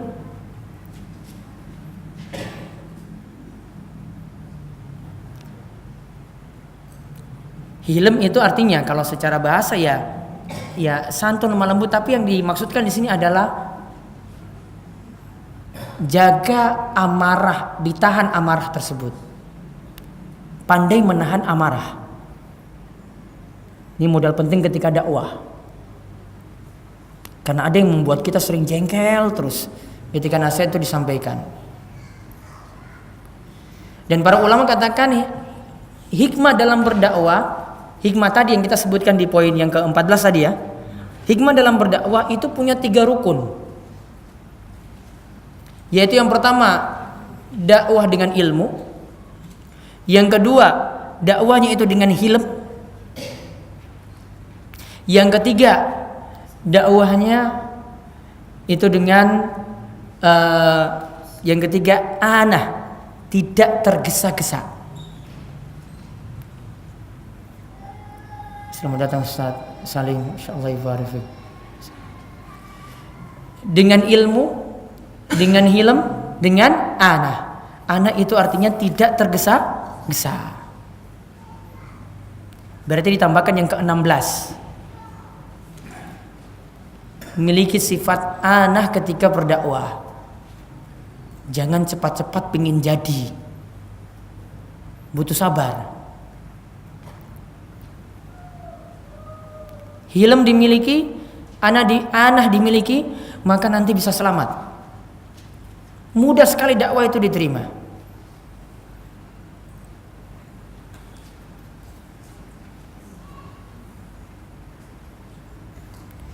Kalau kita dakwahi ini dengan tergesa-gesa, saya sebutkan di sini tergesa-gesa dulu. Ya. Dengan tergesa-gesa, akibatnya itu bisa salah fatal. Usama bin Zaid itu pernah salah menyikapi ketika dia itu menebas leher musuh ketika sudah mengucapkan syahadat la ilaha illallah. Ketika itu perasaan Usama bahwasanya orang ini cuma ingin menyelamatkan dirinya dari pedangnya Usama, sampai dia bersyahadat ketika itu. Usama ketika itu perasaannya dia ini kayaknya cuma takut saja dengan pedang saya, makanya dia mengucapkan syahadat la ilaha illallah. Akhirnya ditebas ketika itu, tergesa-gesa, sampai akhirnya kejadian Usama ini sampai kepada Nabi SAW. Nah, maka ketika itu Nabi SAW panggil Usama, kemudian tegur Usama, wahai Usama, engkau itu membunuh orang yang sudah mengucapkan syahadat la ilaha illallah. Sampai Usama itu katakan, akibat dari sikapnya yang salah di sini, Usama itu mengatakan, andai saja saya baru masuk Islam saat ini. Kalau orang masuk Islam saat itu juga berarti ya kesalahan-kesalahannya tadi sudah dihapuskan. Namun kesalahan Usama karena terlalu tergesa-gesa. Tergesa-gesa itu banyak sekali menimbulkan dampak-dampak jelek. Di antaranya seperti ini. Pelajaran dari Usama, kita jangan bersikap ujlah atau istijal atau terlalu tergesa-gesa ketika kita mendakwahi orang lain. Kadang kita pingin jadi, sekarang habis keluar dari majelis ini, pulang ke rumah, dakwahi orang tua lagi, pokoknya besok ibu harus seperti ini. Saudara punya saudara, pokoknya harus seperti ini. Sholat subuh tadi yang biasanya bolong-bolong, pokoknya kamu harus rajin sholat subuh. Padahal mungkin dia mau manut sekali, besoknya belum tentu. Butuh perubahan pelan-pelan, dan kadang orang itu butuh penyesuaian. Ada yang butuh tahapan di sini, sehingga kita harus banyak memaklumi orang lain. Intinya hilm dan tidak tergesa-gesa itu harus dimiliki. Kemudian yang terakhir, keberapa berarti? 17. Dakwahi orang sesuai dengan tingkatan pemahaman.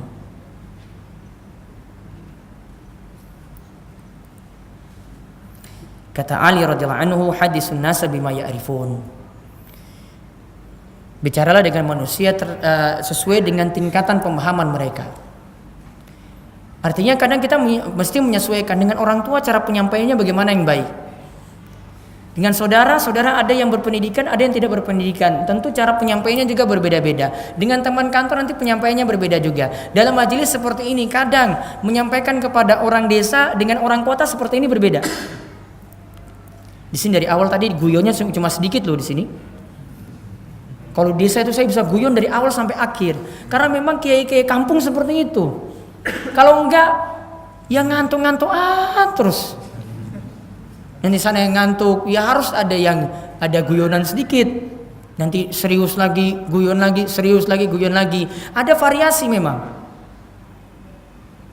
Dan ada mungkin yang kadang dengan orang yang berpendidikan ya harus grade-nya ditinggikan. Gak mungkin kita pakai gaya orang kampung kepada orang kota, gak mungkin. Ya. Kita dakwahi orang desa tadi kepada orang yang punya jabatan, nggak mungkin. Tingkatannya masing-masing. Maka Ali tadi katakan sesuaikan pemahamannya masing-masing. Ini pas nggak dengan ini? Ini kalau kita sampaikan ini bahasanya terlalu tinggi. Oh, jangan pakai bahasa terlalu tinggi. Jangan pakai istilah-istilah terlalu tinggi dalam kitab misalnya. Harus sesuaikan dengan bahasa mereka. Harus sesuaikan dengan istilah mereka juga. Maka harus tanya, ini di masyarakat disebut apa?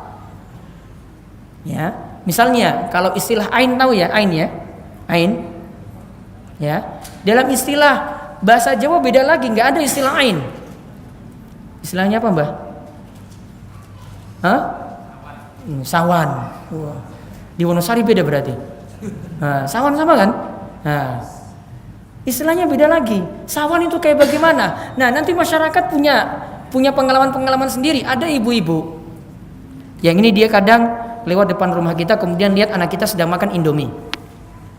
Kemudian ketika itu di batin dia sudah muncul rasa ingin dapat Indomie tadi. Namun nggak kesampaian, mau utarakan sulit. Akhirnya dia batin. Artinya dia punya sesuatu yang jelek keluar, ainnya keluar. Orang ini atau anak ini akhirnya nangis terus-menerus tidak berhenti. Berarti dia memberikan ain. Ain itu bahkan kalau di desa itu bukan hanya 1 orang, 2 orang, bahkan 1 kampung itu ada yang bisa memberikan ain pada orang lain. Akhirnya kalau ini dituruti, oh tadi dia tuh mau Indomie, dikasih Indomie, akhirnya itu diam. Anak tadi itu diam, namun ada penanganan sendiri tentang masalah ain. Intinya harus sesuaikan lagi. Oh di masyarakat yang terjadi seperti ini. Jadi kan kalau berada di masyarakat ya harus sesuaikan lagi bahasanya bagaimana, penyesuaian bahasa lagi, ya sehingga butuh penyesuaian semacam tadi. Nanti bicara lagi di daerah timur beda lagi, bicara di daerah barat beda lagi, ya. Kalau mungkin kalau bahasa dengan saya pasnya di Jawa, pasnya daerah timur. Kalau saya ke bahasa Melayu nggak bisa. Menyesuaikan ya cuma bahasa Indonesia saja nanti yang bisa disampaikan. Namun kalau dengan Jawa ya bisa menyesuaikan. Namun kalau dengan daerah timur bisa menyesuaikan. Namun kalau sudah ke barat nggak bisa lagi. Kadang orang atau ustadz itu bisanya seperti itu. Jadi dimaklumi juga. Kadang bahasa Melayu dibawa ke Jawa gimana? Hah? Jadi gimana? Diterima nggak? Ya agak sulit dipahami. Apalagi kalau ngomongnya cepat-cepat orang desa, orang Jawa. Itu kan tadi alon-alon dulu ngomongnya pelan-pelan, tek ada jeda yang lama, tek lagi, jeda lagi, tek lagi. Butuh penyesuaian. Sehingga kata-kata butuh diatur semacam itu. Wallahu a'lam bishawab.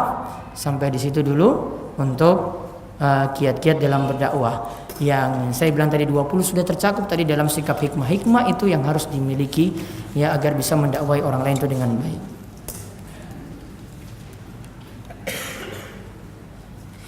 Bagaimana kalau ada teman di kantor yang suka dakwah di kantor tapi sukanya dakwah ke lawan jenis, laki-laki ke perempuan? Wah ini bahaya sekali temannya ini. Bisa ada udang di balik batu dan fitnahnya besar sekali. Ya, dinasihati kalau ada teman semacam ini. Ya, bisa dengan media tulisan sudah cukup, kasih buku atau buku taruh di musola, misalnya musola kantor. Enggak perlu orang tahu itu dari siapa. Nah, ya, maka dakwah bentuknya umum semacam tadi.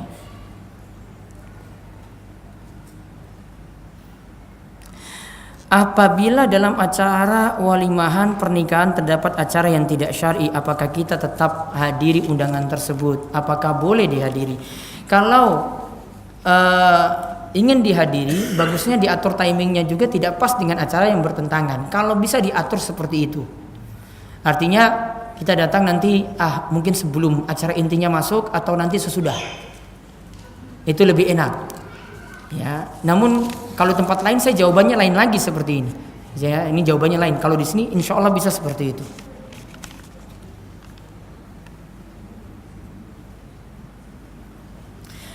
Bagaimana jika ada seorang yang ulang tahun tetapi dia tidak merayakannya, hanya meminta kado Al-Quran? Itu sama saja merayakan atau bagaimana?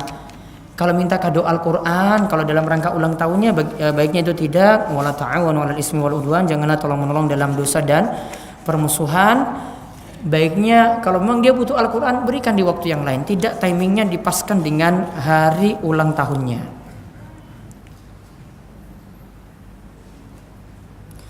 Apabila saya mempunyai akun media sosial dakwah dan akun media sosial dakwah dan ada yang tidak suka sampai mengatakan manhaj saya tidak jelas, apa yang harus saya lakukan? Menjawabnya atau diam saja? Diamkan saja. Ya, diamkan saja. Namun kalau itu nasihat yang bagus bisa diterima, mungkin ada kekeliruan kita dalam masalah ini ya diterima, ditampung. Namun kalau kita sudah yakin itu benar dan ini sesuai dengan tuntunan seperti itu, kok dipermasalahkan terus, ya baiknya tidak dilanjutkan atau tidak ditanggapi. Yang benar tulisan insya Allah seperti apa? Kalau saya masih pakai ejaan yang disempurnakan. Ejaan yang disempurnakan bagaimana? IN SYA. Terus lafaz jalalah Allah, Allah, ya kan? Saya masih pakai EYD. Kalau ada yang protes, ya silakan terapkan lagi untuk yang lainnya. Kalau insya Allahnya mau dirubah pakai INSHA, pakai masya Allah juga diganti, MASHA juga, yang lainnya disegeragamkan juga. Namun kan kita di sini masalahnya di Indonesia, orang-orang sudah tahu maksud kita nulis itu seperti apa. Apalagi kalau kita pakai ejaan yang disempurnakan. Saya soalnya orang Indonesia dan ini sudah dibakukan dalam bahasa kita, dibakukan dalam EYD.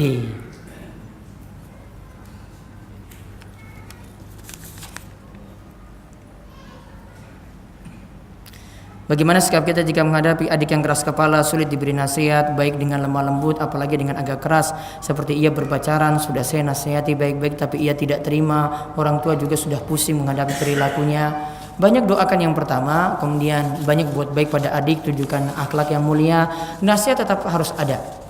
Ya, nasihat tetap harus ada. Bisa jadi nasihati dia langsung, bisa jadi nasihati lawan jenisnya, yaitu pacarnya, tolong jangan ganggu adik saya. Atau bisa jadi orang tua yang memberikan peringatan langsung. Ya, kalau orang tua mungkin lebih didengar daripada saudara.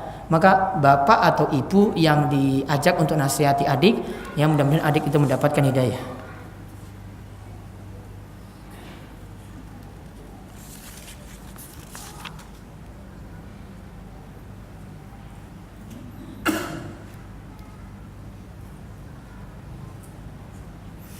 Di sini ada pertanyaan, diri masih merasa jauh dari akhlak yang baik, jadi merasa tidak pantas untuk mendakwahi orang, yaitu orang terdekat atau orang lain. Tapi terkadang saya jadi merasa pelit ilmu karena tidak berbagi dengan yang lainnya. Kalau dipersyaratkan, kata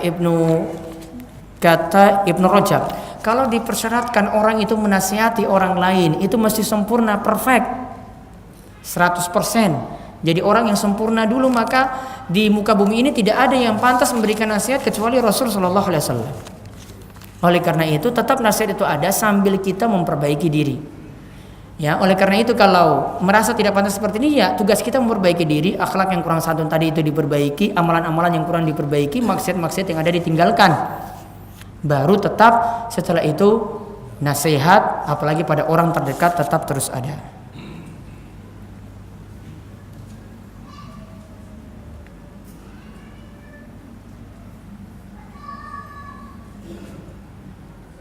Bagaimana jika saya ingin segera menikah karena saya tidak ingin menjadi fitnah bagi laki-laki, tapi ibu saya tidak setuju, dia ingin saya melanjutkan sekolah tinggi, lalu karir dan sukses, saya harus bagaimana? Maka standar sukses dari orang tua ini yang perlu diluruskan. Ya, standar sukses dari orang tua ini yang perlu diluruskan.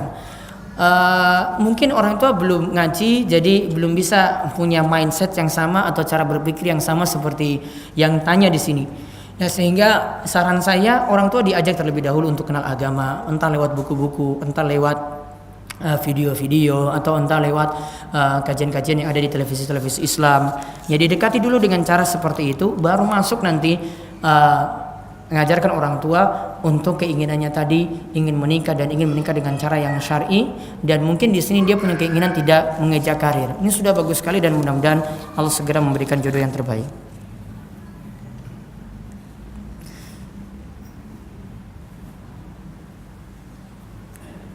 Untuk doa ketika berkunjung pada orang sakit, Ana pernah baca dari sebuah buku, Astaghfirullahaladzim Rabbal Arsyil Azim Ayyashfik. Itu doanya ada di kitab Riyadhus Shalihin karya Imam Nawawi di pembahasan adab kepada orang sakit. Ya, miliki kitab Riyadhus Shalihin karya Imam Nawawi, lihat di adab-adab menjenguk orang sakit.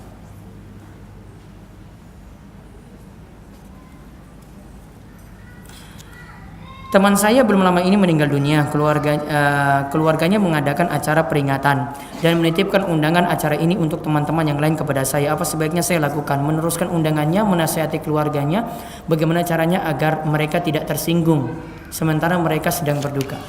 Walau alam, kalau bisa ya undangan ini tidak diteruskan. Atau sampaikan pada keluarga, mohon maaf mungkin yang undangan ini saya tidak bisa sampaikan, bisa yang lainnya yang suruh menyampaikan. Namun kalau saya tidak sampaikan. Baiknya tidak disebutkan alasannya dulu, takut tersinggung. Karena mungkin butuh dakwah tersendiri untuk keluarga teman di sini, sehingga cukup menyampaikan saja, saya berat untuk menyampaikan undangan ini.